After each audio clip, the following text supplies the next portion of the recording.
Welcome to episode 2 of Project Stresa, a timeline which starts with the pointed divergence of Austria being admitted into Germany after the First World War.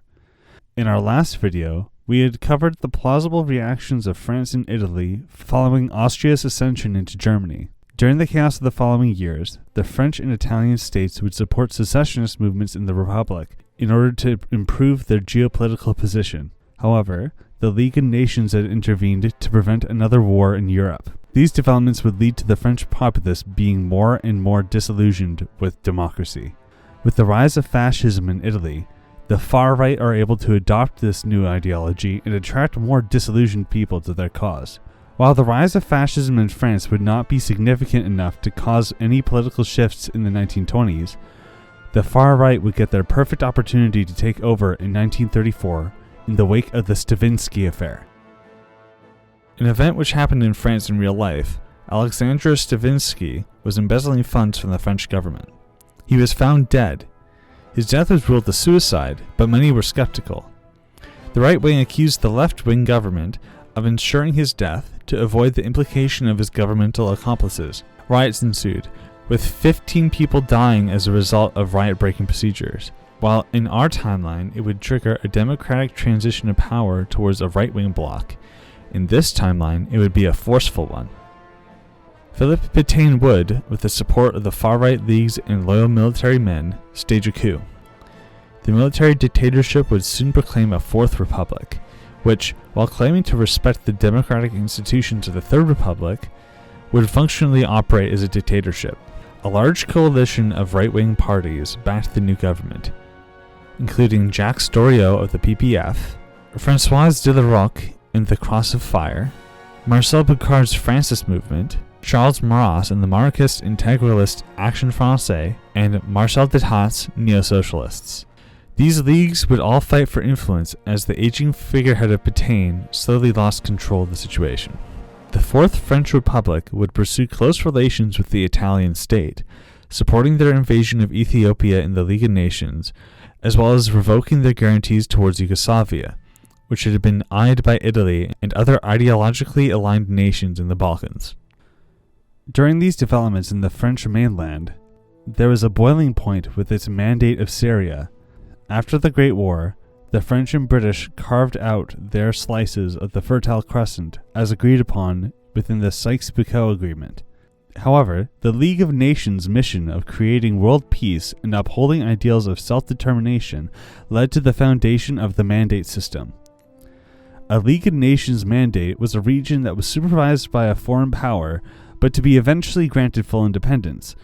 The foreign power would administer these regions as civilizers with the express purpose of eventually granting the regions independence. Functionally, however, these mandates were treated in the exact same way as colonies, with different manners of speaking being used to provide lip service to the League of Nations. This was absolutely the case in the mandate for Syria and the Lebanon, the League of Nations mandate for the French-controlled territories of the Levant.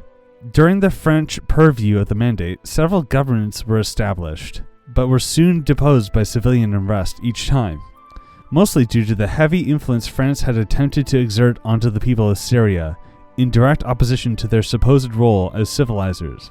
The French behavior in the administration in Syria would not differ until the 1934 crisis, where the Pétain government and the Grand Coalition of the far-right leagues would come to power. For the aforementioned reasons, the French presence in Syria was very complicated. While the Action Française League would be heavily interested in cementing French presence in the Levant, further establishing ties with the Lebanese Christians, there was a radical idea proposed by Marcel Détat. He and his neo-socialists wished to create a collaborationist regime in Syria to help advance their strategic interests in the region, and the perfect candidate would be one of the former adversaries, the Syrian Social Nationalist Party, SSNP for short, was, as its name suggests, a socialist and nationalist party. While in our timeline, a faction of the party would support the Third Reich, Nazism was thoroughly despised by its founder Antoun Sadeh. Antoun Sadeh sought to establish a greater Syria along the lines of the old Assyrian empires, which encompassed the entirety of the Fertile Crescent. He also sought to secularize the state, seeing the various religions of the Fertile Crescent as tools for foreign powers to divide the Syrians. Antoun Sadeh and Marcel Déat shared similar political ideologies and aims, so the potential for a collaboration between these two was definitely plausible. And seeing the benefit of a greater Syrian ally in the region, Marcel would be installed as High Commissioner of the Levant by Batagne in 1935. This move was celebrated by the more reactionary leagues in the Grand Coalition, as the neo-socialists were certainly a black sheep among the nationalists, and having them far away from home would allow for the remaining mainland leagues to fight for influence among themselves. However, this action would have significant, unforeseen consequences for the leagues of France. With the meteoric rise of the far right in France and the warming of relations with the Italians, the idea of a Latin axis became to be between these two powers. With their shared linguistic family and similar cultures, they would be the founding members of a multilateral alliance which the world would eventually revolve around. However, there were still territorial conflicts between the French and Italians.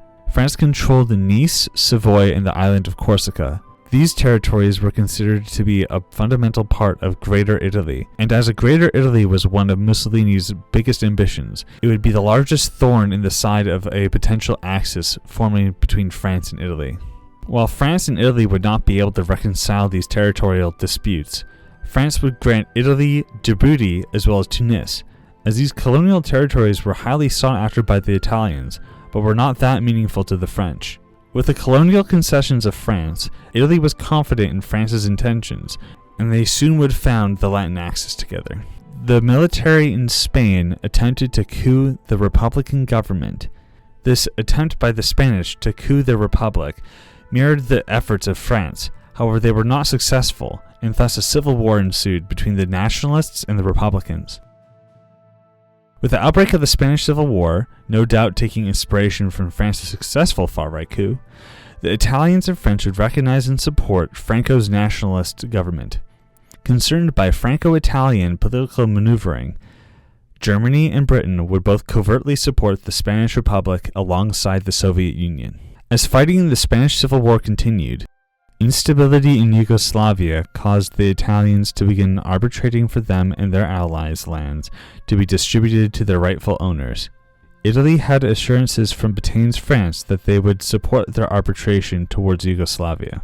Seeking to avoid a major conflict, Britain, Germany, France, and Italy would be in Istria to peacefully redistribute Yugoslavian lands between Albania, Bulgaria, Hungary, and Italy.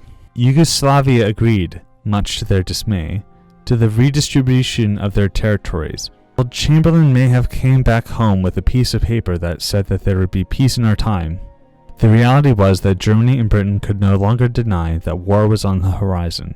This led to Britain supporting German rearmament efforts, as well as Britain and Germany allying with each other in an attempt to deter the Franco-Italian designs on Europe. The news of the alliance between Germany and Britain reached France, and the anti-German rhetoric that was so popular during the Great War would soon re-emerge, with the Anglo-Saxons being included in their anti-German propaganda.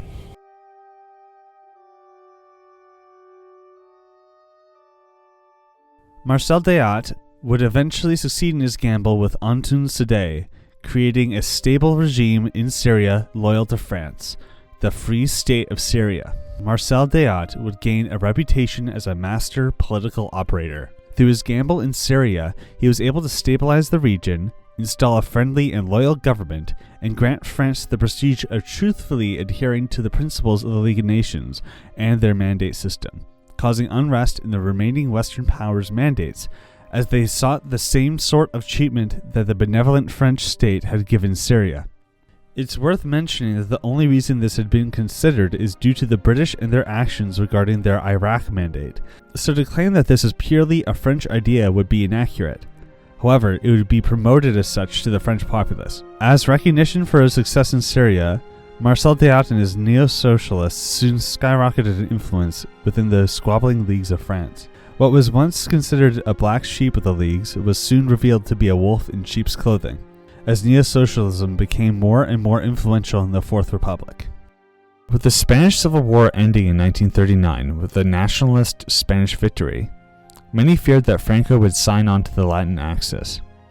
However, due to their war exhaustion, Franco would be hesitant to join the alliance.